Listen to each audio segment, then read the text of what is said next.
Well, welcome everybody. My name is Emily Evans. I'm the Executive Director of the Women's Foundation. It's such a delight to get to share space with you today, and I'm really, really excited for the program we have planned for y'all. So I'll give a quick overview and then say another couple of framing comments, and then we'll get going. So today we're going to start by hearing directly from several of our grantees in this really painful and historic year. And then we'll move into a discussion between our three board hosts, which in my mind is going to be like The View, only a lot better. And then we'll have some Q&A with our board hosts. So if questions come up for you as we move along, feel free to drop them in the chat, and we'll be pulling them into a list to get through as many as we can. And then we'll move into breakout groups. And each breakout group of about, probably 10 to 15 people will be facilitated by a foundation board or staff member. And we'll get a chance to hear directly from each of you, and you all will get a chance to hear from one another.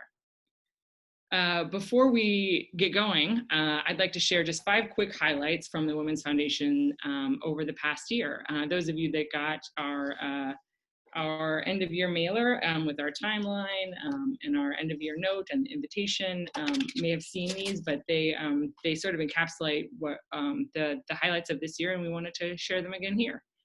So this year we made over $750,000 in rapid response grants, which nearly quadrupled the size of our average annual grant making.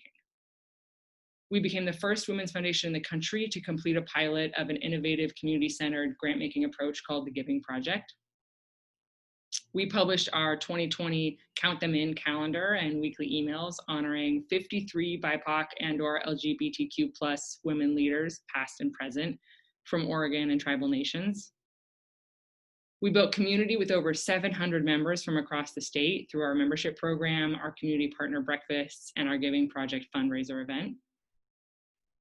And finally, we welcomed a new cohort of exceptional board members, resulting in our most reflective and intersectional board leadership to date.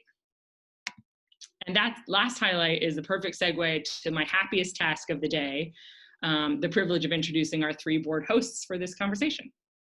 So I'll start with introducing Brook Shelley.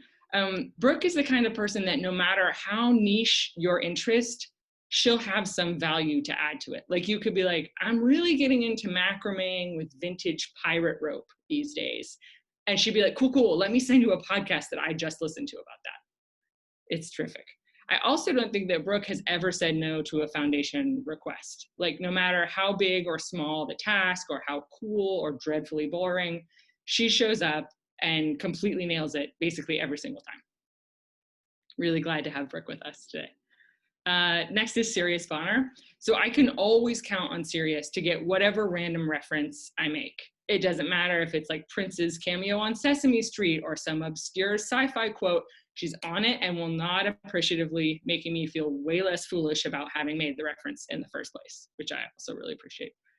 And I've observed that like 90% of the time, Sirius only unmutes her mic in board meetings for one of 2 reasons.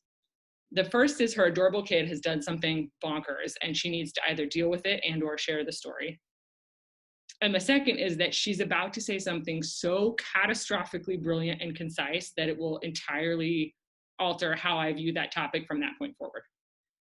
So you never quite know which one you're going to get, and they're both great. And finally, Shadiin Garcia. Shadiin has been in the same circadian rhythm as me since I've known her. So we're up by like 4:35 a.m. and all bets are off in the evening after like 8:15 p.m. We're like asleep, especially in the winter. And it's a real delight to have a board chair who has the same hours as you. And also Shadiin has the combination of traits that I don't know that I've ever seen so fully in another person. She is relentlessly fierce in her pursuit of equity, justice, and transformation. And she combines that with like a superlatively compassionate, warm, and welcoming heart. And it's such a beautiful and powerful combination. I'm so, so grateful for these 3 people and their incredible leadership. Okay, Shadiin, Sirius, and Brook, it's all you. Thanks, Emily. That was super kind. I feel like my father wrote you and was like, hey, say this about my kid. And now we've got these shoes to step into. Thanks everybody for being here. Before I introduce what we're gonna do next, I just wanna thank you for letting us be in your homes. It's a big deal. And the being able to see sort of, for most of us, behind that curtain involves a lot of things. It involves our children running in and out. It involves the dogs barking. It involves, you know, UPS delivering something. It involves forgetting that you left the stove on. There's so many things. So appreciating all the grace and patience that you will offer to us and that we extend to you now that we're, for the most part, in each other's homes. So just want to say thank you for that.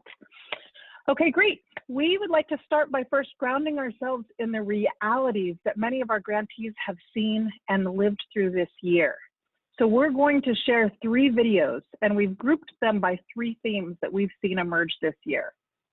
The first is the disproportionate impact of this omni-crisis on communities of color, particularly Black, Indigenous, and undocumented folks. So let's watch this first video together.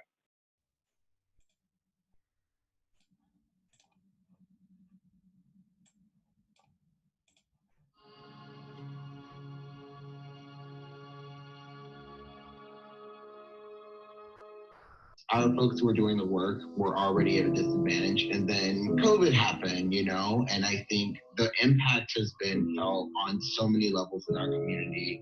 I think the first, because it's something that we talk about a lot, is just not being able to be in person with each other, especially as folks who face a lot of like regular discrimination based on like appearances or perceived appearance or genders or whatever. Being in spaces where we can actually like have that recognition to like see and be seen, and especially for a lot of folks that don't have family, like, you know, like that is the family. So it's like this whole piece around being cut off from like your community. Well, 2020 hit us hard because we were supposed to launch all of our programming. So when COVID hit, that stopped everything. We're trying to find other ways to engage our community. We have been able to provide resources. We keep seeing food boxes. Yes, they're needed, heavily needed. But there's other things that people need too that are very essential. The reason why we chose cleaning supplies is because we were being mindful of our elderly. We were like, let us take on that burden for you and go out and risk ourselves for you, and also an opportunity to engage, figure out where each other are. Hey, how you doing? Hearing us over the phone is helpful. Hearing us at their door and really seeing us, and they're like, hey, somebody really came to my door. Thank you. Is definitely that caregiving, that check-in for the community. We work to serve women transitioning from prison, women in recovery from addiction, and women that's recovering from other trauma to help them to overcome their obstacles so they too can also become successful and productive women of our society. Our primary focus is Black women. Our focus is Black women because of what we've been through in our livelihood and our struggle. We want to make sure that we are getting our needs met.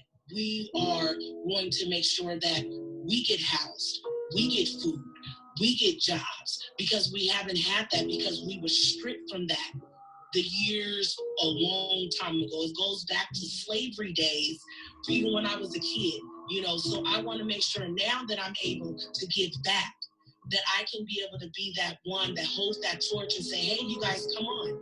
In March, when we got word that everything needed to shut down, our thoughts went straight to our communities that we knew we're gonna be excluded from any kind of aid, that were already uninsured and underinsured, and folks that usually fall through the cracks of our systems.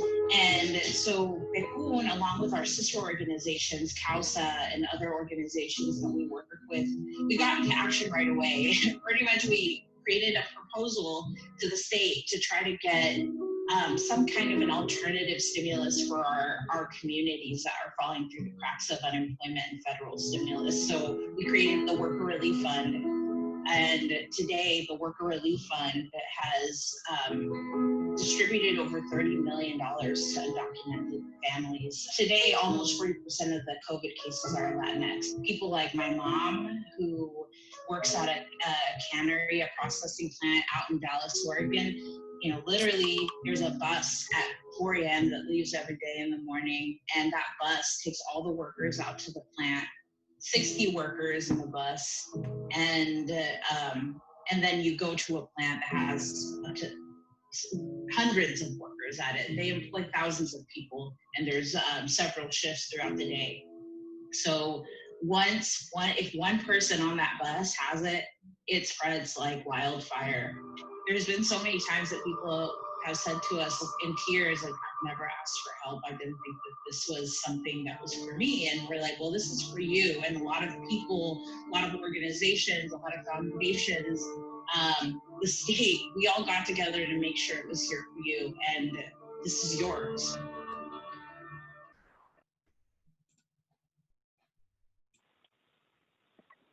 The next thing we want to lift up is the impact of the wildfires.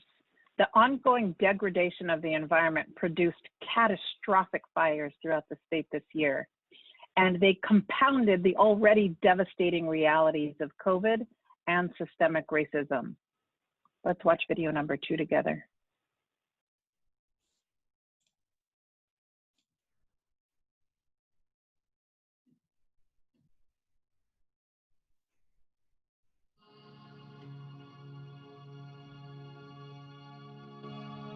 It was shocking to experience a second, emergency response during the pandemic, like we did with the wildfires, within a couple of hours of like, oh, this is happening in our county. We had a shelter set up, we had it supplied with food, and the hardest wait was waiting for people to be able to evacuate and actually from Lincoln City and get to us. It's a 45-minute drive normally, but it was taking folks 7-8 hours to get to us. The biggest hurdle for us was information. But you have to have AT&T for your cell phone to work out here in Siletz. Mostly we served in the capacity of an evacuation site. So knowing that there was we're more prepared next time that we need to be able to have devices that are AT&T, that folks can contact their family, that we can have a really great system for information. And so there was so many rumors about what part of the town had suffered the most damage and whether or not people could go home, if it was safe, just things that we need to know. Teaching our community how to access information that is accurate is really important too. The amount of support that folks needed to escape situations, I would say probably at least tripled, if not quadrupled, the amount of services that we were providing. So like for hotel stays until we could get somebody into a shelter, or, when they're escaping violence, those were huge increases. I think our community is stronger as a result. I know that's a crazy thing to say, but we know what we're capable of, and we know who our good partnerships are, and man, we're good when we need to pull together. I mean, wildfires and COVID, literally, it was the perfect storm. I would say that one positive that came out of the fact that we already had all these systems set up was that once we heard the wildfires started to burn down communities in the Santiam Pass, which was the main place we were responding to, and out in Clackamas County, we were ready. We shifted right away. We started getting first just a few calls, then a dozen calls, and hundreds of calls were coming in from community members saying several different things. The main themes that were coming out were, well, one, I got evacuated from my house. I didn't take very many things. I don't actually feel safe going to the armory in Salem. I heard ICE was going to be there. We made big announcements. We started activating our community radio station to say, hey, Picwood has these supplies. We have connections to resources including the safe sheltering resources where we can get you a hotel motel. For many years, we've been responding to some of the people's, some of the lowest times for people, some of the most hardest times for people, but this was some of the hardest things that we've ever had to see. And I think that the people felt kind of, we don't have control over the weather. We don't have control over this pandemic, but I think that people really did lean in on the things that we could control.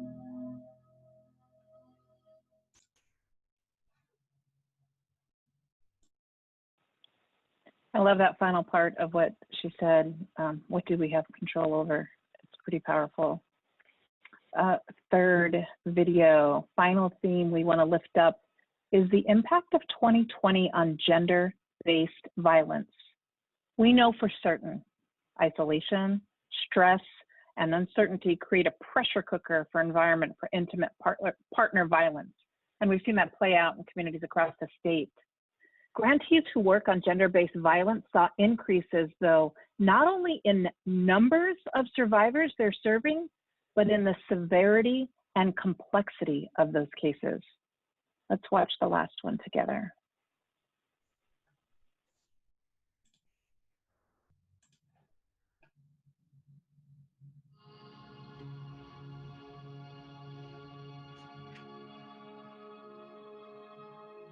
We have two shelters. One is in Hermiston and the other one is in Pendleton here in northeastern Oregon. Well, COVID actually just plays along into the already awful situation that many survivors find themselves. If you're isolated in a home with someone who is abusive and you really can't go anywhere, it's hard enough for people in that situation without a pandemic to get away when they need to, or to seek help, or to talk to somebody and get out. And so that just compounds that whole situation dramatically. We've had to completely change the way that we actually operate for the most part. We have moved most of our staff to work remotely, so most of our services are being provided over the phone when possible. We do operate a shelter though, so it's just not possible to do everything over the phone. And there's some emergency situations where in-person, meeting with people in person is required, especially because people have been through so much that we do have to really pay a lot of attention to making sure, things are sanitized, everybody's wearing masks, just a lot more attention to those details. The thing that is different for everybody is that it seems that the violence itself is actually, it's more severe than it used to be. We're actually hearing a lot more sexual violence in intimate partner relationships than we used to hear about before. And just the cases in general are just a lot more complex, so there's a lot more going on. So there's violence that people are experiencing, plus all of this other stuff that is related to, I think, the stress around the pandemic and the resources or lack thereof, I guess is the case maybe. So like a good example of that is that a lot of times somebody will come in for a restraining order, but then in the end, what they really need is housing and they need a way to get out. They really need all of the other resources that you would normally want. But there's just so much fewer of them right now.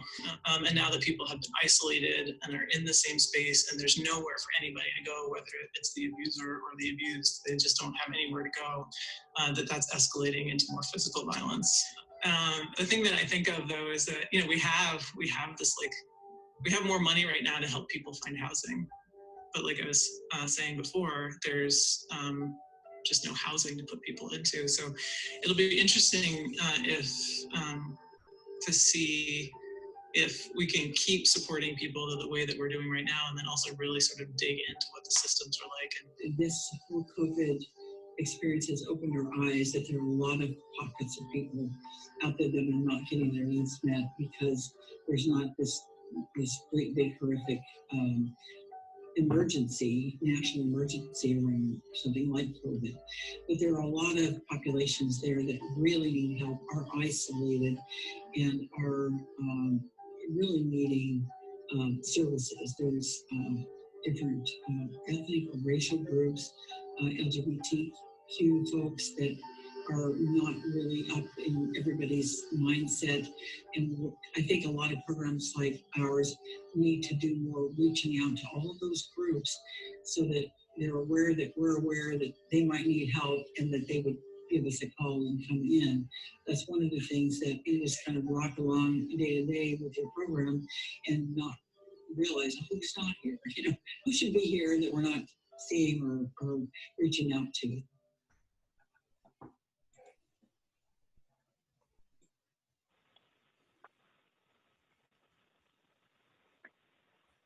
So first, I just want to say a huge thank you to all of our amazing grantees who continue to be so inspired by the work and are grateful for this opportunity to partner with you all.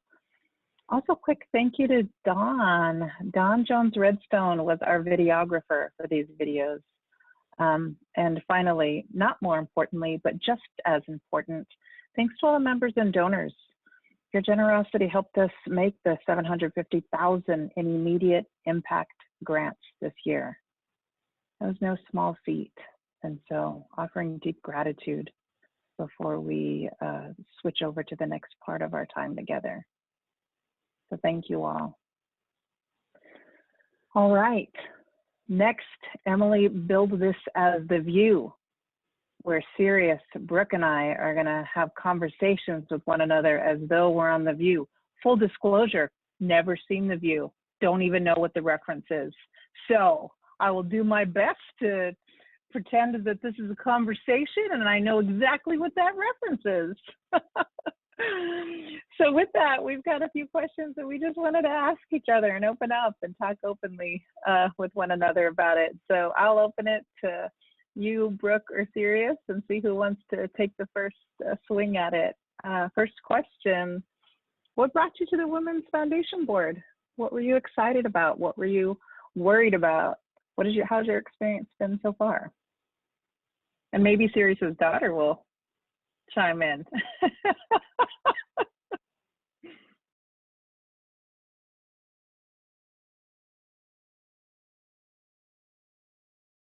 Brook, why don't you start, and I'll handle this.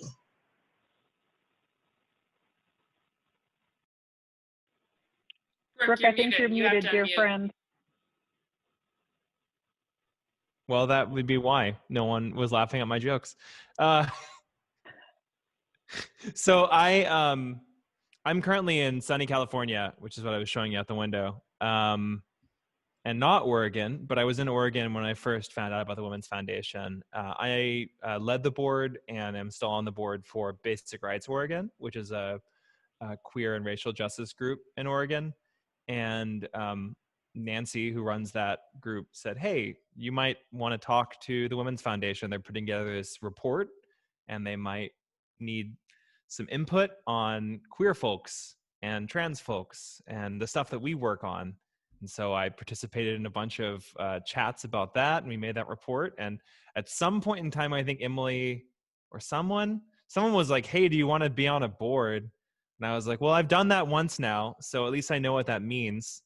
And then I'm allowed to do it before, I thought a board was something you don't get to do until you're like a respectable elder stateswoman. And I was like, as a woman in my 30s, I feel like I'm not capable of board leadership, but people are still letting me do it. So that's working out well. But I had a bunch of conversations with community members in Oregon, with existing staff members, just kind of about where the Women's Foundation was, what the challenges were, asked some real hard questions about kind of what we wanted to do and why, and what the future could be. And I liked the answers that I got. I liked that people didn't necessarily have answers, but they had more questions and a lot of compassion. And as soon as I met the other future potential board members, I think we had like a meeting where a bunch of us were on the same call. And I was just like blown away by the quality and care of these women. Like the chance to work with them was honestly almost a reason in and of itself to join the board. And every time we've gotten to get together, which we all luckily did like a week before lockdown, like in early March, we had like a board retreat where we all sat at Reed College, and ate cookies and worked on all of the things that we're presenting here today. And we can all fondly remember that that was probably one of the last times we got to be social with anyone, was each other. So that's what got me involved. And what's kept me involved is seeing the real difference that we've made. Watching these videos, talking to the women and girls and other folks who we've been able to help as an organization, seeing just the life-changing work that is happening. Honestly, it's kept me going through Trump's presidency, through COVID, through so much other stuff, knowing that we can hope and we can care. That is huge.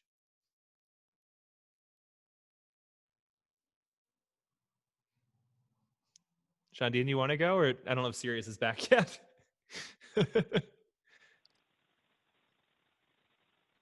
Oh, I think you're muted now too. I clicked unmute. Did that not work? Okay, no, can you hear me now? Yeah. What got you All right. involved? So, well, yeah, the challenge, first of all, the challenge for the running, like reaching for the unmute button is just ridiculous. I've spilled at least 3 cups of tea, 2 diet sodas, cups of water. Like it's the struggle is real, but it's important, right? When we're all together, all this noise in the background. I was on a meeting with 70 people the other day. My niece comes running in and says, "I've got wine and I've got enchiladas. Where do we start?" I'm like grappling for the mute button. So thanks for being patient with us as we navigate from our homes. For me, I feel like at first I came a little dragging a little bit, kicking and screaming with the ask. I have in general, a hate relationship with philanthropy and its lack of acknowledgement for my community. I am Chicana and Laguna Pueblo, and I struggle with the way in which private foundations haven't historically centered brown and black communities. You know, the resources used to establish private foundations were acquired as a result of genocide and stolen land and slave labor. And so that upon just a continued impact of just the deep erasure of indigenous communities has been really difficult. But getting to know the shift and the changes that Emily with her leadership and the way Brook talked about the other members of this board makes it feel like a shift in philanthropy is possible. And to be a part of that learning and be in right relationship with community while doing it. We're gonna make mistakes. We probably made $1 billion already this morning. Not like mute buttons notwithstanding, we're gonna make mistakes, but we wanna work together with a common goal to be in right relationship. And that to me was exciting, to the permission to learn, the permission to shift, the permission to examine what course correction is. And gosh, the opportunity to just be with a group of women who are dedicated, and not all one thought.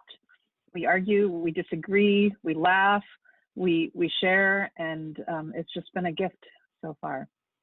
That's my reason. All right, Sirius, all you. Okay. Boy, thanks all for your patience. Life has been interesting in the pandemic for many of us, I'm sure. Yeah, thanks for that. When we had sort of looked at the questions for this section, I had thought about this question and like come up with some little pat answer that I was going to give. And then sort of looking at who's here for this event, I have to give a totally different answer. And I just want to acknowledge someone who I hold very dear to me, someone who I call one of my other mothers, Shadiin Garcia. And what she said in the chat around starting board service early, she recruited me for the MRG board years ago and sort of saw something in me and gave me an opportunity to participate in board leadership that put me on the path to be here today. I would not be here, I would not be maybe anywhere that I am sort of without her sort of influence in my life at some very critical moments. So Sharon, love and thanks as always, so much. But yeah, sort of participating with MRG and looking at philanthropy from that lens around is sort of a radical social justice oriented lens and looking at philanthropy that could be different sort of allowed me to also do some work in conjunction with the grant makers of Oregon and Southwest Washington. I was on their board for a little while as an MRG representative. And that also allowed me to look at the world of philanthropy, which sort of put me in the orbit of the Women's Foundation right around the time that the Count Her In report had just come out, and they were doing the 8 conversations, 8 that can't wait. And I ran into Emily and I was like, hey, you're doing this one on race, but there's no Black people. And she was like, oh, do you want to do it? And I was like, wait, what? and then a few years later, here we are. But sort of getting to know the foundation, the Women's Foundation, over that period of time, and seeing the transition that it was going through to really sort of embrace a new understanding of what its own role was and how it could influence the world of philanthropy was something I was very, very interested in and passionate about. And I gotta also acknowledge my sisters from the Giving Project we were just participating in. I think Joe and Deborah and Sandy are on the call. I don't know if I saw anyone else from our Giving Project, but which we can get into later, but just another way to sort of reframe and rethink the way that philanthropy exists and shows up in Oregon, and the way that we can just be real motivators and agitators for change.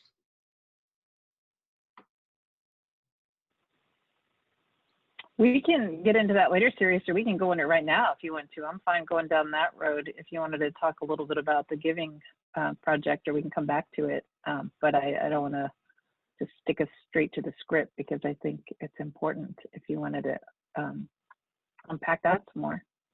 Well, yeah, I'll just say a few words, and it might come up in different ways in other contexts too, but the Giving Project was this opportunity to sort of take in some of what we were observing from some of our sister foundations and organizations around the way that they were doing kind of Giving Project or socially justice informed giving, and really sort of looking at that and saying, how can we sort of tweak it or provide our own unique spin on it? And so we gathered together this group of folks to really sort of have a deeper understanding of social justice. We went through a really great curriculum with some really amazing facilitators in the Oregon area. And then we were we went through a process of sort of working with grantees and deciding how much money they were going to get.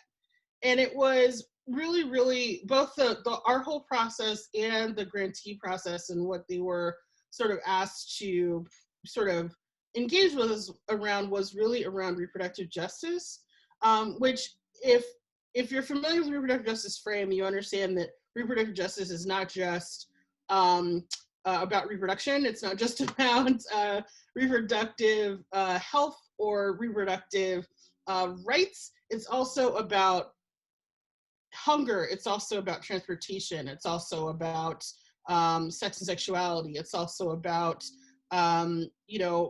raising adults. It's also about all of the issues coming together.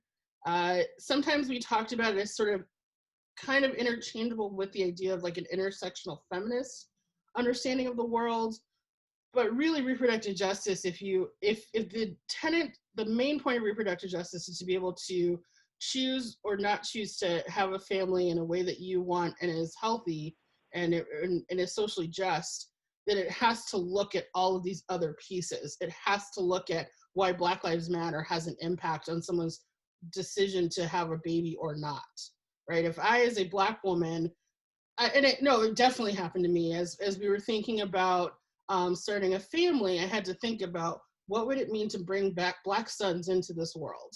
What would it mean to bring Black sons into Oregon? How would that work? My partner's white. He's not gonna be able to have a conversation with them about that.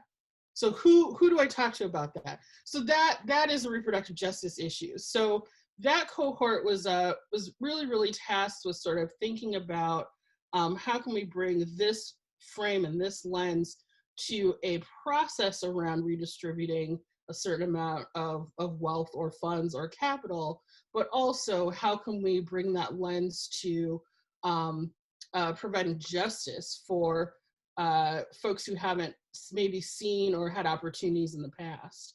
And just one more thing I will say about that. Another thing we really tried to do, and there's more work to do here for sure, is to look at funding beyond the nonprofit sphere.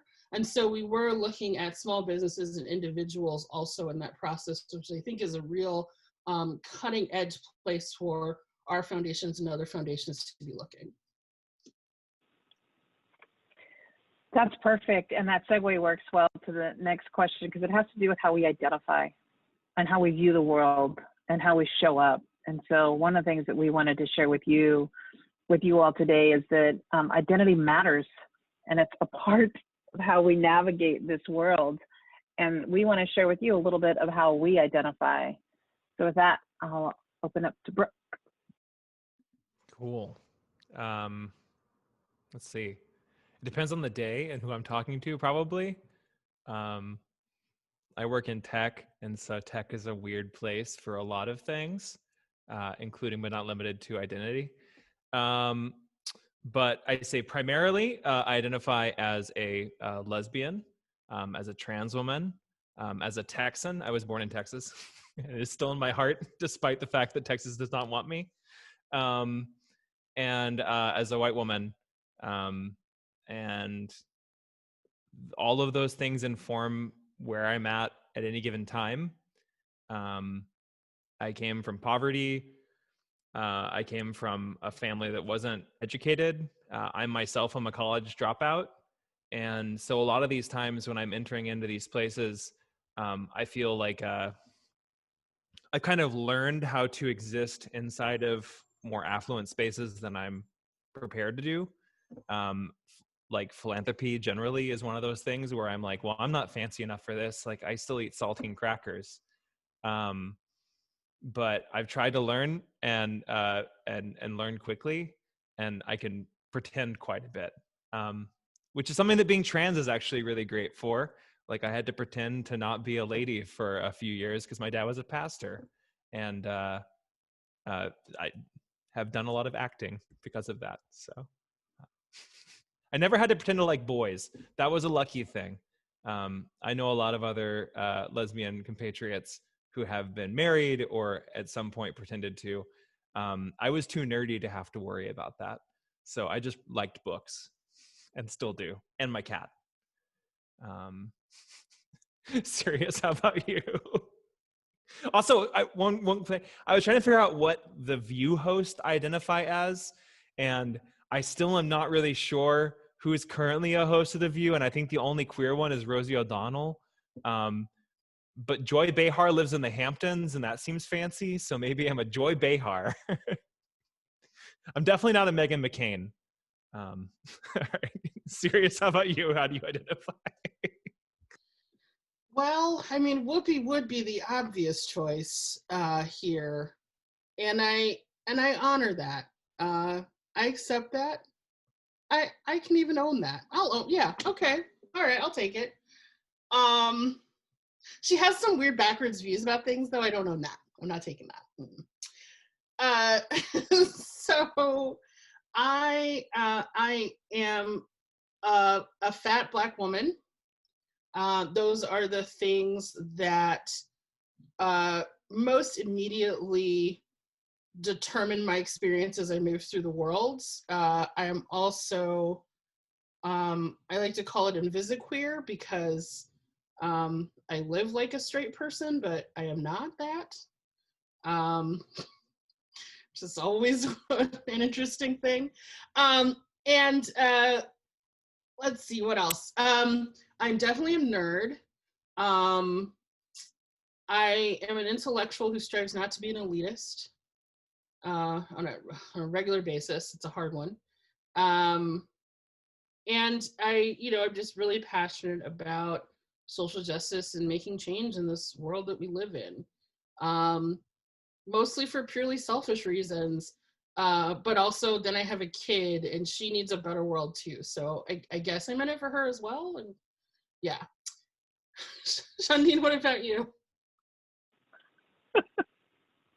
I feel like imposter syndrome, like all over the place. First of all, I'm like, The View, look up The View. Who are these people that she's not like, I know Whoopi and Rosie, but I'm like, who are the others? Like, how do I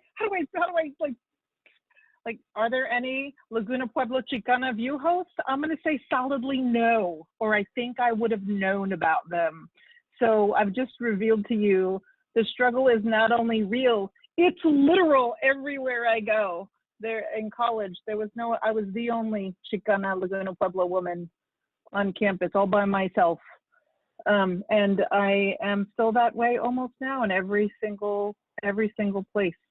And it's as isolating as it is important and empowering. So I don't like to just frame it as it's just lonely. My life is just shit because I'm the one. It's like, I just can't live with that narrative. So I am Chicana and Laguna Pueblo from New Mexico, who moved to Oregon 17 years ago to raise my children. I followed a boy. And then the boy's long gone, and it's just me and my children. And then I flew up my sister to live with me, and then I flew up my other sister to live with me, and then I flew up my brother to live up here, and then I flew up my 2 other cousins. So we probably quadrupled the amount of Laguna Pueblo people in New Mexico. There are only like 4,000 of us in one fell swoop. I think what's super hard about my identity, aside from just the navigation of the being the only one often, is when people talk about multiracial or biracial, they almost always mean and white. And so that's another place that I'm not an and white. So I don't, navigating these spaces requires a whole another subset of code switching tools, which I don't do well because I swear too much. I'm like in the role of, what Brook shared, Ritz crackers, grape jelly, shop at Walmart, like all of these things that come from deep poverty that I'm told in these sort of white liberal spaces to feel embarrassed about. And yet I go home, that's my way of being. That's how I was raised. And so the navigation of ethnic identity, liberal, I say with quotes, if the live streaming F Otter AI can pick up my quotes, living in Eugene, Oregon is difficult. I am also a mom, and I worry 24 hours a day about my children and their ethnic identity development, and they're growing up in white Eugene too, and they struggle a ton in their, white elite high school, in this notion that we struggle with. I think my sister and I in particular, as BIPOC women whose feet aren't on their homeland. I'm on Kalapuya land. And so we work to be in right relationship with that, but we also work to be in right relationship with our ancestors. And so centering ancestral wisdom in locations where it's just not welcome. I worry about my children and what does that mean for them and how they identify, and their whole trajectory in that identity. They vacillate sometimes between, well, I don't know if we're really, BIPOC people because we didn't have the struggle that you and dad did of poverty and going through, and like how you help them understand what that identity means for you right now, and that no one gets to define that for you. It's really hard because then you don't want to tell them because it's their journey. And so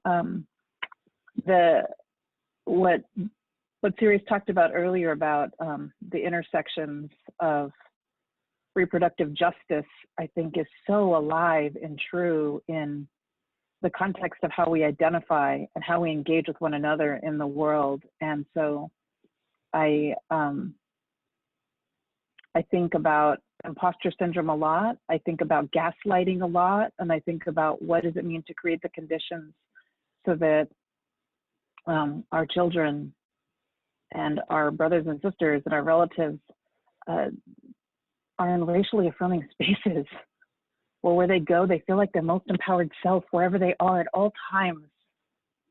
And, we got on a call the other day and we were talking about Lovecraft country, Brooke was like, "Oh, have you engaged in the controversy around that?" And Sirius was like, "Bring it, let's bring the controversy." And the three of us were super excited to jump in. But I can't say that in a lot of spaces. I says in other spaces, and it's the judgment of like, well, you shouldn't like it because of this, or you should like it because of this, and it just binaries it. And so showing up with these multiple identities and permission to engage with the multiple identities gives us permission to be intersectional in all our approaches. And so I feel part of us sharing our identities is that invitation to get messy, and that messy is not bad. That I've actually never known clean.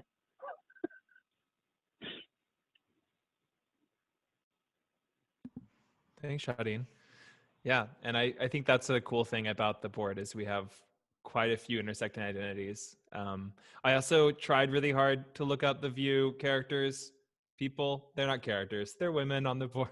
But there are two Puerto Ricanos, Rosie Perez and another woman, but no one is indigenous, doesn't seem like. And they have Meghan McCain. I'll just keep on saying they have Meghan McCain. It's unfortunate. So I was going to ask the next question. I think that all of us so far have alluded to this, but there's some problematic past histories of philanthropy.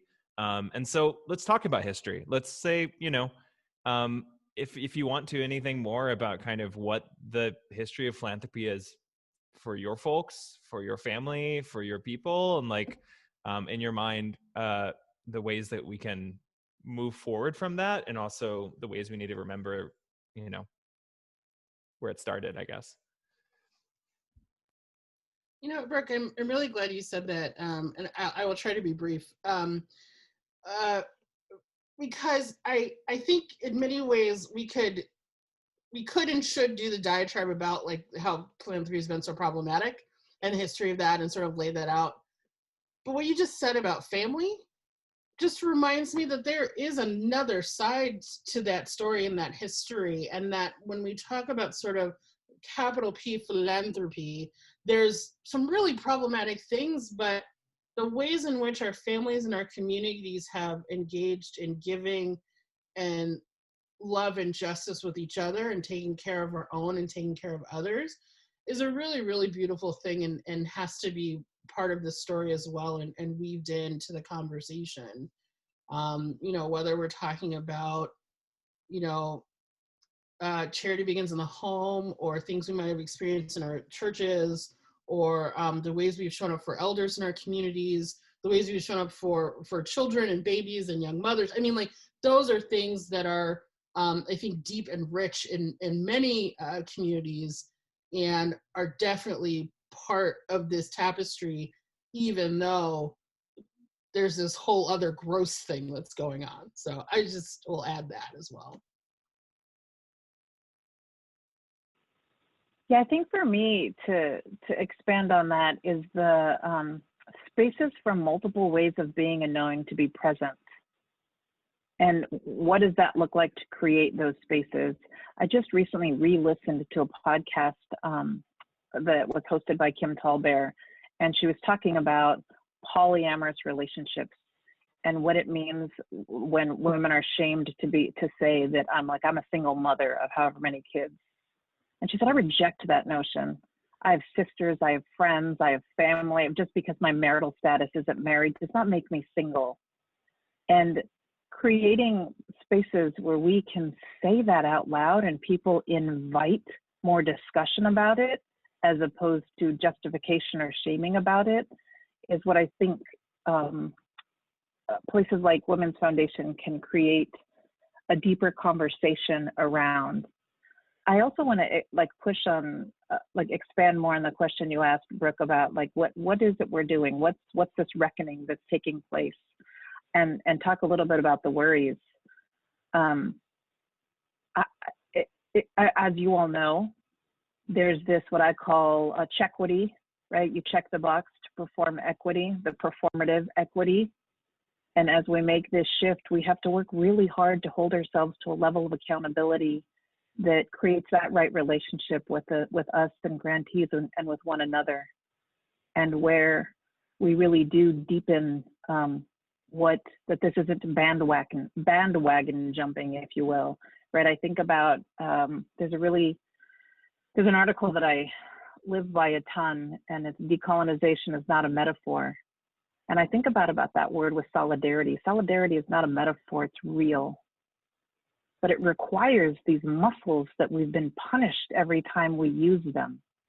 And so what does it mean to be a part of community of folks in a world where we're talking about money and land and space, where solidarity is actually operationalized in a way that's generative and sustaining and loving and grounded in, what Sirius was talking about, family and deep relational connections is, I think will be the test on us around what that reckoning can look like, what that redressing can look like. And full disclosure, that scares the crap out of me.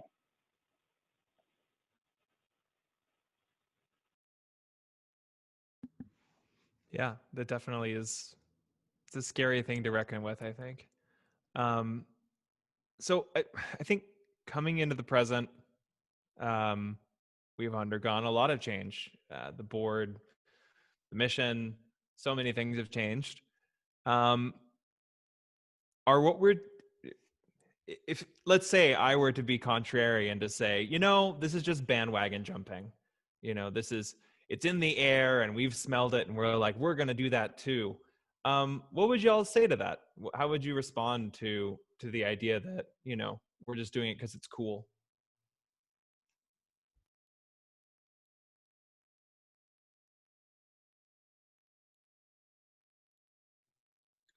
I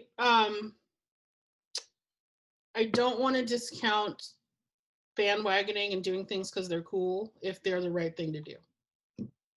So I'll just start there.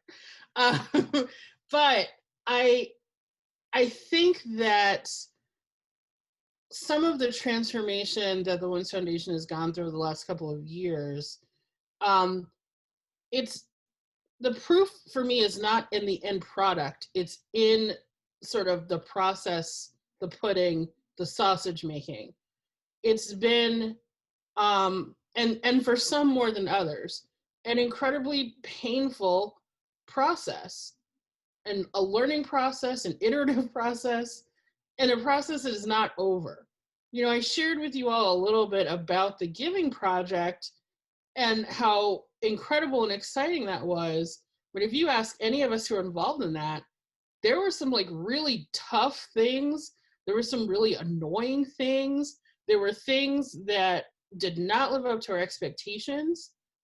But at the same time, it was a really great experiment. And now we know some things that we can take forward, that we can learn for ourselves, and that we can teach others. And I think in a lot of ways, that's where we are as a foundation right now. We're not done. We're not there. This journey is by no means over. But we have learned some things that we can continue to practice and that we're pretty excited to share with other people. I think for me, it's twofold. One, it's the first part of what Sirius said for sure. So what if it's the right thing to do? Jump. Let's do it. Who cares? The second reminds me, and I think I shared this story with a few of you before, when Trump was elected into office, that next day, I gave my children the option to go to school or not go to school because we were in deep mourning. And my son, about halfway through the day, people were calling saying, you should come, we're making signs, we're gonna do this protesting, we're gonna go, and so he goes and he shows up in the classroom and he calls me about 10 minutes later and he said, Mom, I am trying to be a good human, but I said, where are you? Where are you right now? He's like, I'm in the hallway, just he's whispering in the phone. What's going on? I can come get you. What's going on? He said, it's just all these, teenage girls are excited, making all these signs and ready to go protest. And they're excited and laughing and joking. It's what a fun thing to go protest. He said, isn't a fun thing. This is our lives. This is our family being deported. This is like the ramification. I don't know. This isn't fun in that way. And it was this, it's the somatic feeling of knowing it's important to be in relationship with the reckoning and the redressing. But for me, it's this somatic feel. Where do we need to be and what do we need to be doing? And it's not a hobby. It's not a pastime. And I think part of the what is going to make this different has to do with the relationship to philanthropy, is that these decisions haven't been made by brown and black bodies, by women. And so to be able to shift who makes the decisions and how is what I think is our check, and the checks and balances on the chequity and performative nature of why this matters. For sure. I also hope it becomes even cooler to fight for Indigenous and BIPOC and women's rights. I hope that everyone grows up thinking, like, instead of being like a fireman or an astronaut, they're like, I want to fight for rights. That'd be great. Let's move into justice, I think, is our next area. Sorry, I'm trying to like think about, I've never seen the view either. I'm trying to channel something I've never seen. So let's talk about, the concepts that have driven our evolution, whether that's intersectionality or anti-racism or gender justice, how these played into the work we're doing, the impact funds, the stuff during COVID, like how we're chatting today. How does this inform the work that you do on a daily basis, even?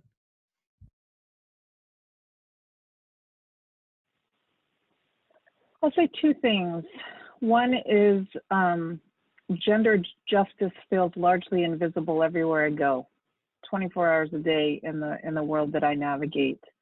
And so to, I don't know if you've heard the like who you rub shoulders with impacts like how you're engaging in the world, or your Facebook feedback loop is always the continuous same thing. And so to be engaged in the Women's Foundation is constantly pushing and reminding and centering what that intersectionality and gender justice means in a world that's largely devoid of it. And K-12 education, it's not like it's made this big commitment to gender justice and intersectionality and anti-racism. The hope is that like our presence in a lot of places does it, but it's not ever present.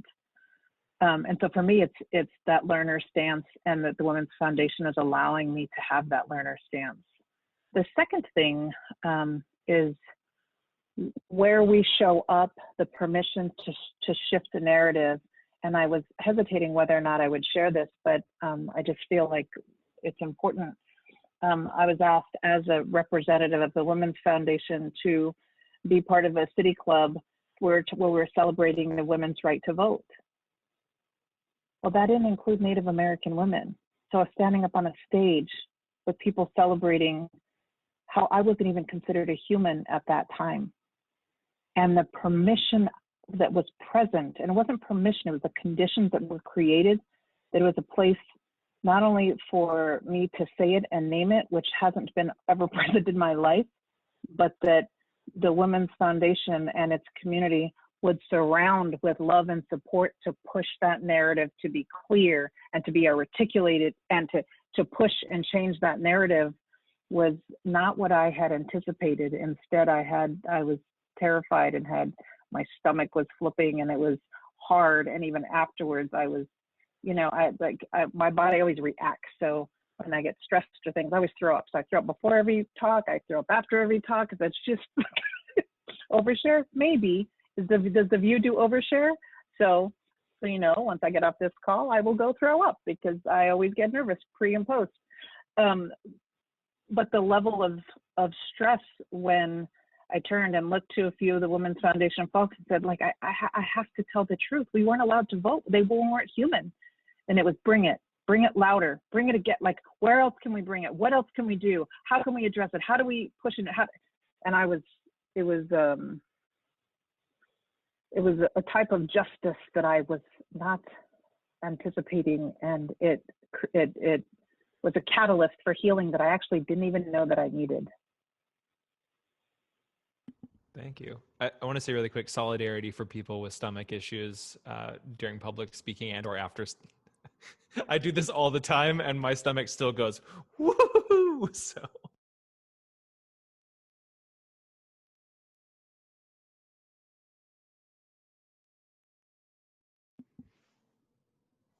I'm not sure I have much to add. I think that's a really beautiful illustration of some of the ways that we've been approaching, playing with, and understanding and inhabiting justice as an organization.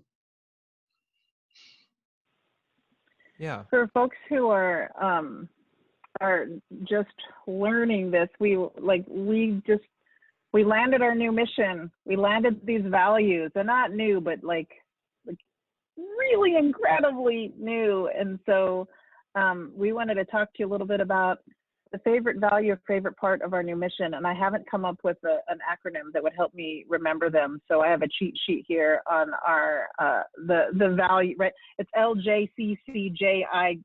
That doesn't spell anything helpful to me. Liberation, justice, collectivity, courage, joy, integrity, and growth. And our mission, and I like tear up every time I read it. We, all of us, we dismantle sexism, racism, and structural oppression through the movement of resources and ideas in our region. We work side by side with open-hearted leaders and communities toward real and lasting gender justice. And there's so many pieces of that are phenomenal. So I ask my view hosts, what of that or the values are your favorite parts? Yeah, I think it was really amazing to I got to be sort of the doula for this mission. It was collaboratively edited, but I was sort of like on the Google Doc, and I'm proud of what we did. It's really hard to collaboratively edit documentation of any kinds. I think for me, one of the things that is really important is the way that we're talking about gender justice. I work at a queer organization as my other board service.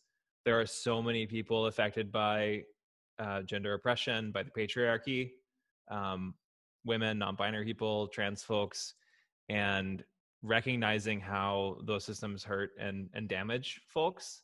I think, Shadiin, you've talked a lot about how the way that gender functioned for Indigenous people was so radically different than the colonizers who came later. And so I think working towards reckoning with that is incredibly important, and realizing that these systems are damaging and, they have their own history of oppression.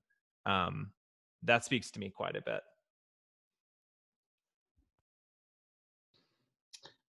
There are a lot of things I love about where we've landed with these values and our mission. I echo this focus on gender justice and having a really flexible and more nuanced meaning of that. And I think the other thing for me is this commitment to liberation, right? There's like this progression, I think, maybe in the 60s or 70s, we kind of started with tolerance.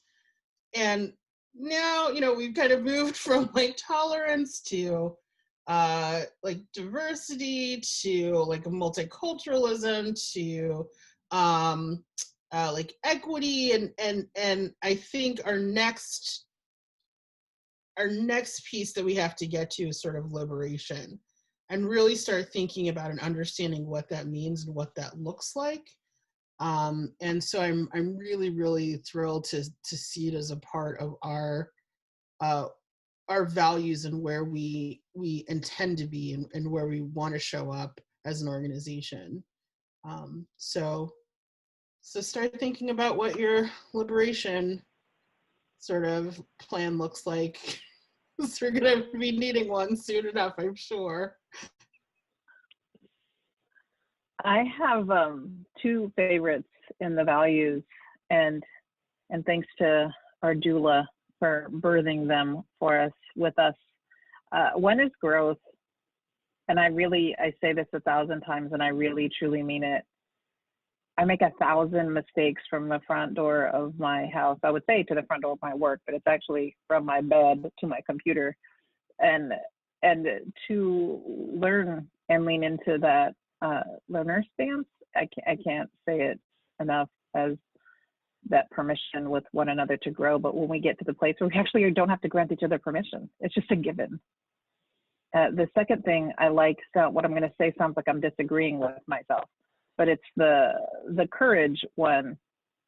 The courage one says, we believe that courage, rooted in the bravery of heart, is vital to dismantling and transforming systems of oppression. And the part where where it feels like I'm disagreeing is, like, for me, courage is also about fear, and that fear isn't a bad thing. I have the courage to say out loud that I'm afraid. And it was a mentor that told me that once. She said at some point when I had to not stay with this place, a place where I was working because they were being openly racist, and she said, just launch your own consulting. And I said, I can't do that. Like, I'm a single mother. At that point, I used the word single. I'm a single mother with kids. Like, how am I going to, I'm terrified. I'm afraid. She goes, so do it and be scared. You think all these other people aren't scared doing damage? Be scared and don't do damage. Be scared and still try. And I had never thought I was I thought I had to, like, have everything said and not be scared and then do it. And so I feel like that the value of courage, we believe that courage rooted in bravery of heart gives us permission to say, and I'm scared, as we engage and move forward. And that is one of my favorite parts of the values that we get to do in community with all of you, which is a gift.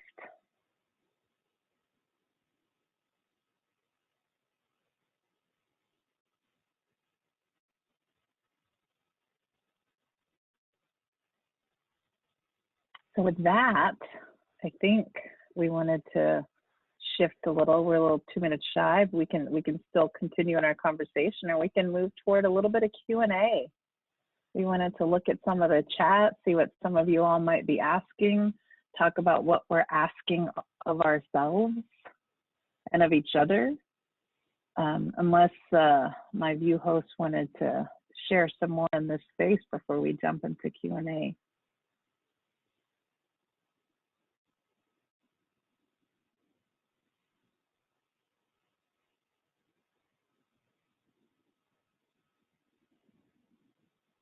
I need to refill my water really fast, but please go ahead.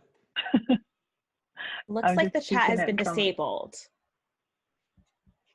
Oh, no. Okay, there we go. No, it's back. It's back up. So if anyone wants to add questions in there. Yeah, we'll just take a second to have you put some questions in for us.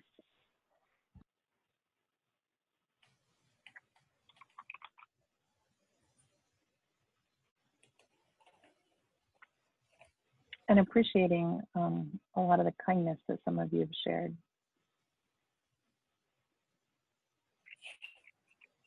Let's test. Can someone do a test on the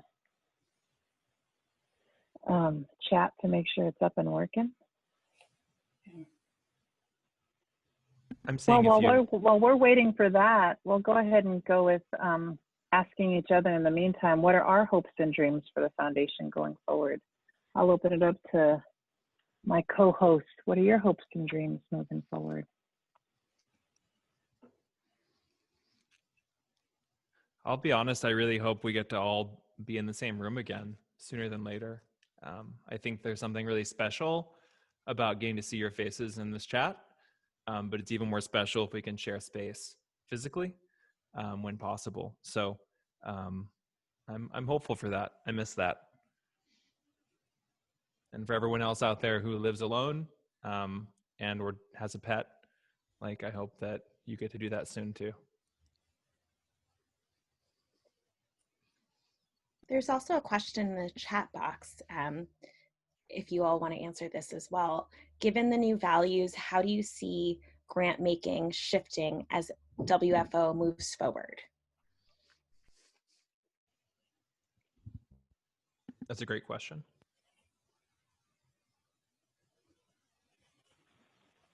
I think I'll start with the earlier question and then come back to that question. There was an earlier question on how are we actually hands-on helping women and children who are disadvantaged in the community regardless of race or gender issues. I think I would invite us to reframe that question. And I actually don't use the term regardless of, because it means without regard to my race or my gender. And I like to, and I know that's probably not how you meant it, but we say this all the time, like we hire regardless of race, creed, blah, blah. I like to say we hire across that. We hire within that, not to discriminate of that, but inclusive of that. And I think we actually are hands-on helping with women and children who I don't think they're disadvantaged by virtue of their gender or their age, but who the system purposefully disadvantages. And so what our hope is, we looked at the philanthropy landscape and we said, where are there places where tons of people are, and where are there places where we aren't? And what can we do to align, to be in right alignment with that? And so as we solidify our mission and values, we are gonna take a deep look about where is it a best location for us to be, and then co-construct together with community so that we're not doing something to a community, but rather with the community and informed by those most impacted by all of these intersectional systemic oppressions, so that our survivance and resilience and brilliance is centered. And then I'll invite Sirius or Brook if you have more to add to that. Yeah, I think the question around our grant making and shifting that, I think that really, as Shadiin sort of shared, thinking about who are the most deeply impacted by sort of an intersecting web of different kinds of oppression. And chances are those folks are experiencing some level of gender oppression as well. Like it's not, it's kind of funny how that works. So I think in some ways it's really sort of connecting with these new values with what we're seeing in the community, and trying to be also more deeply connected to community, that we can be more responsive, and not necessarily, I mean, it's hard to sort of be like super proactive, but the deeper you are in community with people, the more you understand what the need is, and the more you're able to respond to what they actually need and what they actually want, rather than to impose what we think is what's needed, right? Which is a mistake that often is made, is that we give them what we want to give them rather than what is actually needed and most desired. So really trying to show up differently for communities and with communities, I think is a really important part of where we're looking to go with the grant making process as well.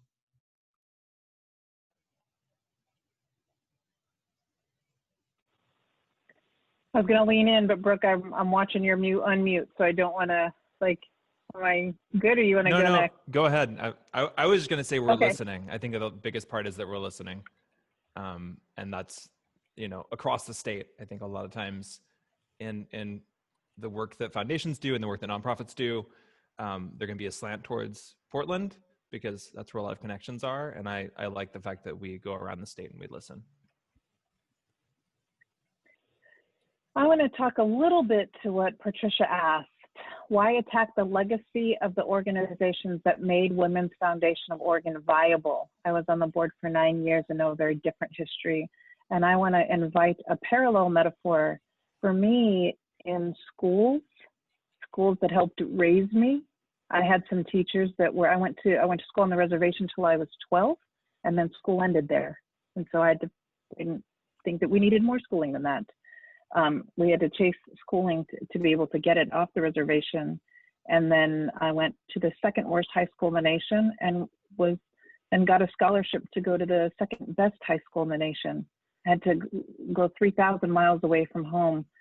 And they were some pretty powerful teachers that were a part of the history of creating the conditions for me to crawl out of poverty, if you will. That's quotes for the Otter AI live transcript.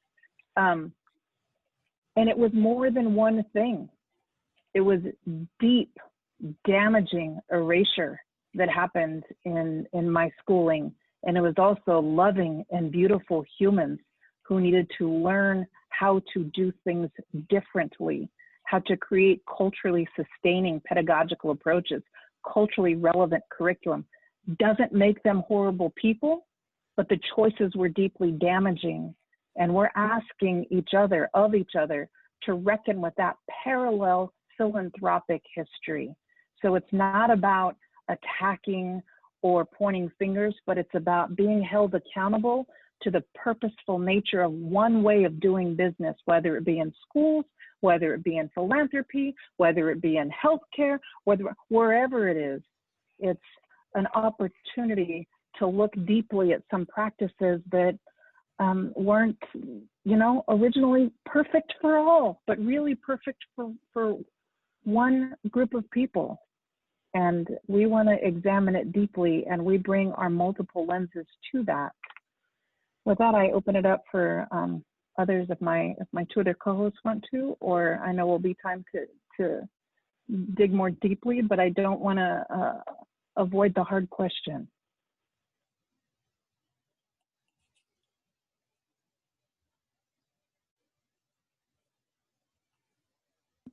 Sorry, I'm also trying to read the chat. There's been a few other questions as well.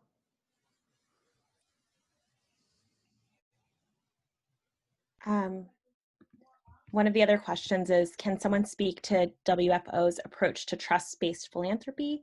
And another one around developing grant advisory councils.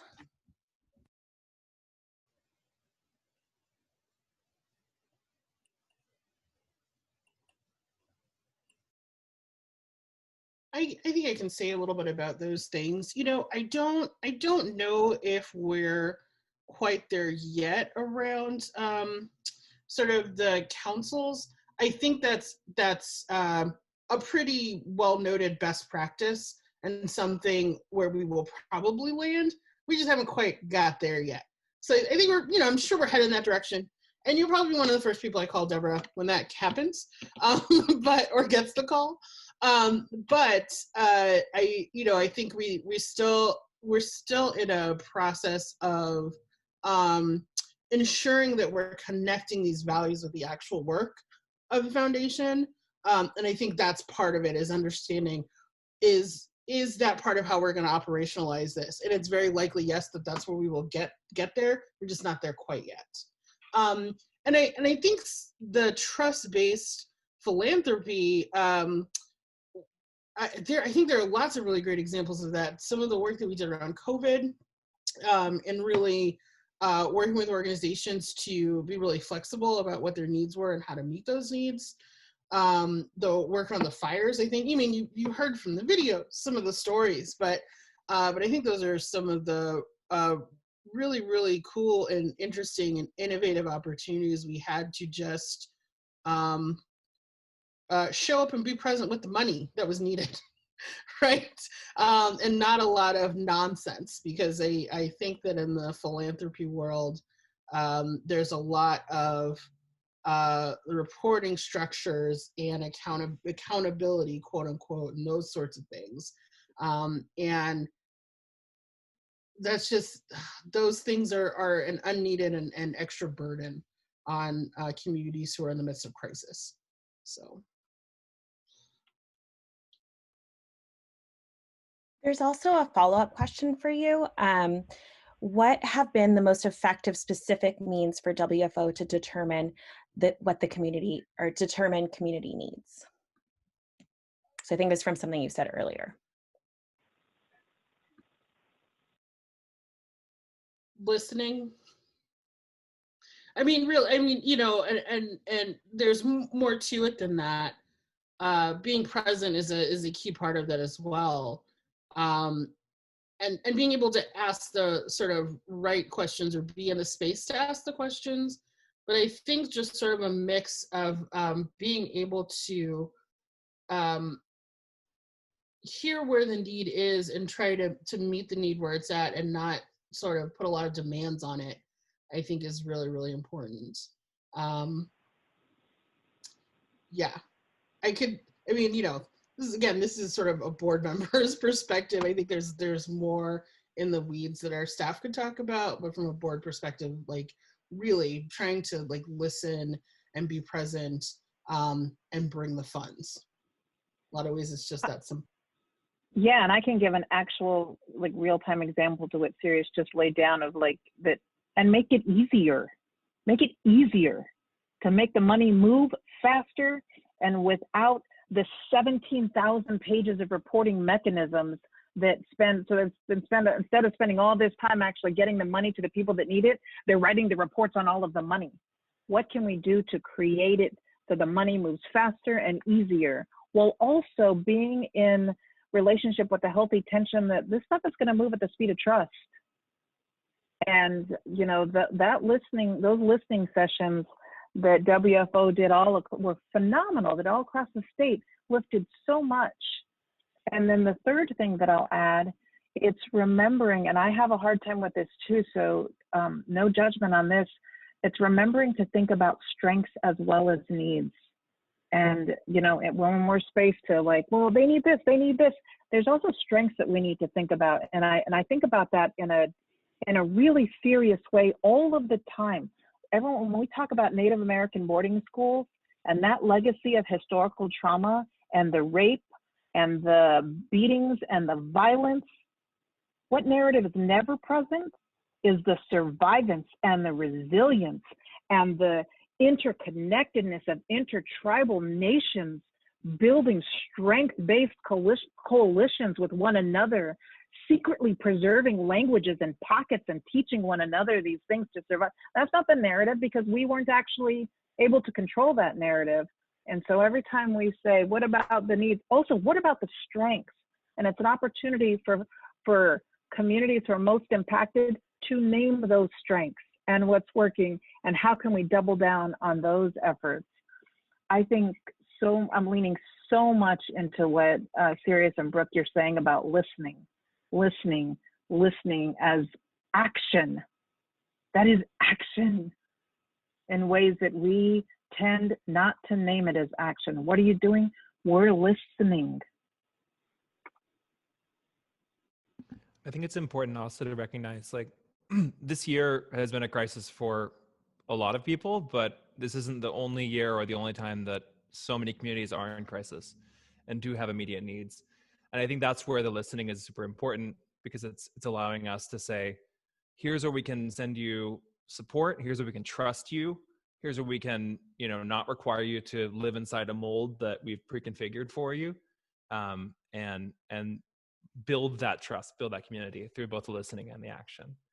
And this won't be the last year where communities are in crisis. So we continue to do that.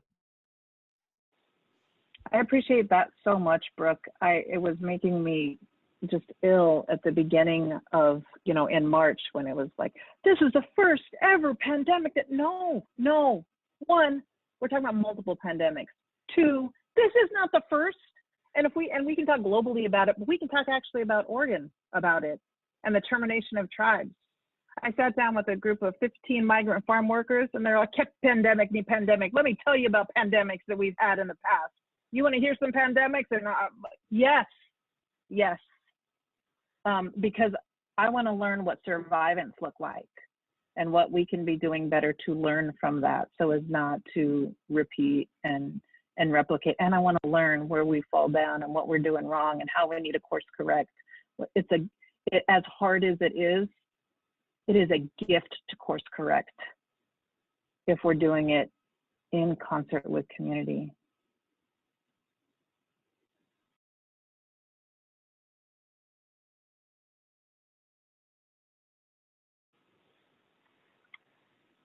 Melissa, do you want to guide us some more? There's some that we're missing. It's hard to track and then think and then respond and then nod and help me. Are we missing any that folks have asked? I think those were the ones that I had in queue.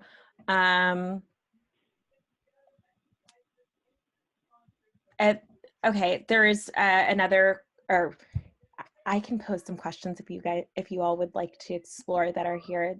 Sorry, go ahead. I would say one thing I was going to say. I saw Laura's comment, not a question, but I think that's something to think about for all of us. Is all of us are learning at the same time.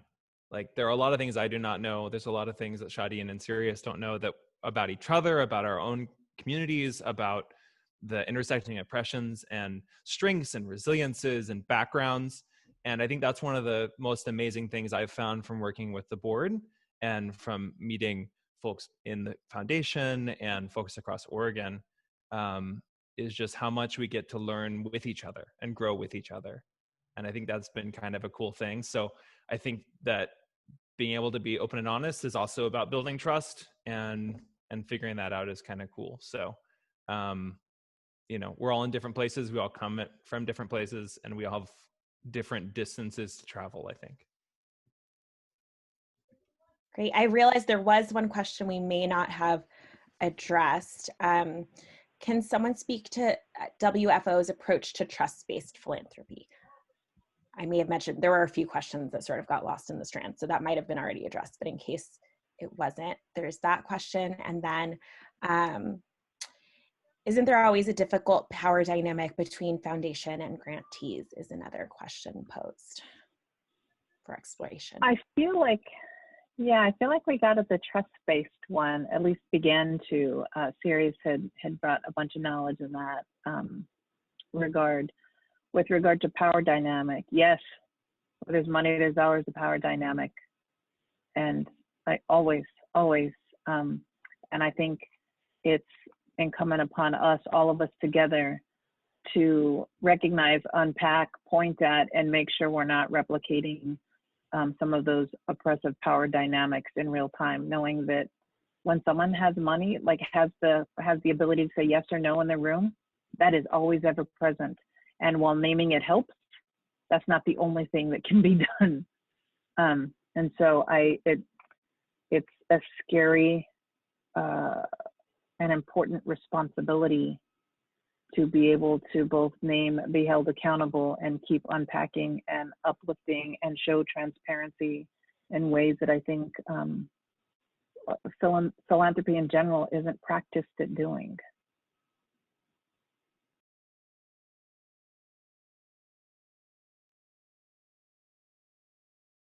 I think one more just came in at the end that might be a good one to chat about briefly before we move into breakout rooms. Sure, I can read it out. I'm curious to hear your thoughts on collaborating with organizations like ours to collectively activate along the lines of these values in collaborative ways. And I guess the organization is Chaney, has a really similar values and action approach to y'all.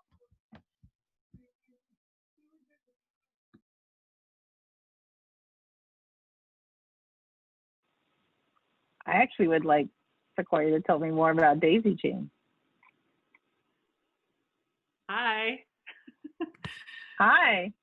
Thanks. So Daisy Chain is a nonprofit reproductive justice organization that provides free dual and lactation services to everyone regardless of ability to pay. And our clients are predominantly people who have organ health plan or are uninsured. And part of what we're working on is building the and centering queer, trans, BIPOC folks in the work. And we're not only doing direct service, but we're offering trainings in the community to government and non-government agencies and all healthcare providers on all of these issues, and also bringing together resources to activate along the lines of centering queer, trans, BIPOC leadership in healthcare, and also to really instigate a change of resourcing BIPOC workforce development in healthcare and BIPOC leadership in the community. Yeah, I think my first response, well, my brain's exploding first, like, just grateful that Daisy Chain exists. So let's just say that. Two, this is how, like, how do we collaborate? Like, by actually raising it and bringing it in this and naming it, like, this is how. And three, partnership and working strength to strength. What strengths Daisy Chain have? What strengths WF will have? What would that look like together? What, like, that will we then, the follow up and the okay, next steps. Let's engage deeply in what a continued partnership can be. It's and find not where, and this is my personal thought. It's not like just like not like a location where the strength to strength means where we can best get the most out of a leverage, like something we leverage together, not just doubling down on something that's already there in existence, which already has support, but where's the area that we can get the most out of to then lift, replicate, leverage. That's my initial, my first response to it, are those three thoughts. Thank you. Stuff like this where we lift it and we see it, and getting to deeply know one another in partnership with our strengths. Sirius and Brook, or Brook's cat. What do you?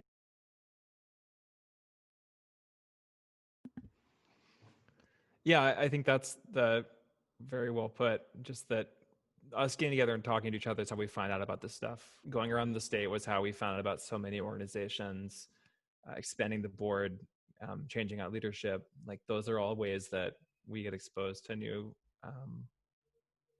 inputs, basically. And yeah. I've never heard anyone on the board say, we don't want to find out about something, right? We refuse to learn. So. I think I'm just noting time, and my cheat sheet notes on run of show, folks, are that I think we want to have some time to be in some breakout rooms. And so I will turn that over to whoever's going to magically make that happen. Thanks, Deborah. Thanks for being here.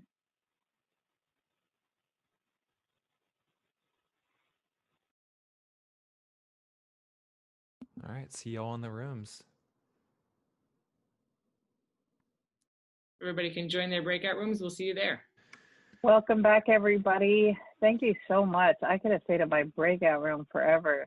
It was incredible. Same. So thanks for indulging that time to just talk with one another. With that, I'm going to turn this over to Emily. Thank you all so much. I know we have a smaller group. 2 hours is a lot of time to connect with folks. So thank you for sticking with us this far. Thank you for the breakout groups. We're so appreciative of everybody's time and support. If you would like, please share anything that you liked, heard, want to lift up on social media, and tag the Women's Foundation of Oregon.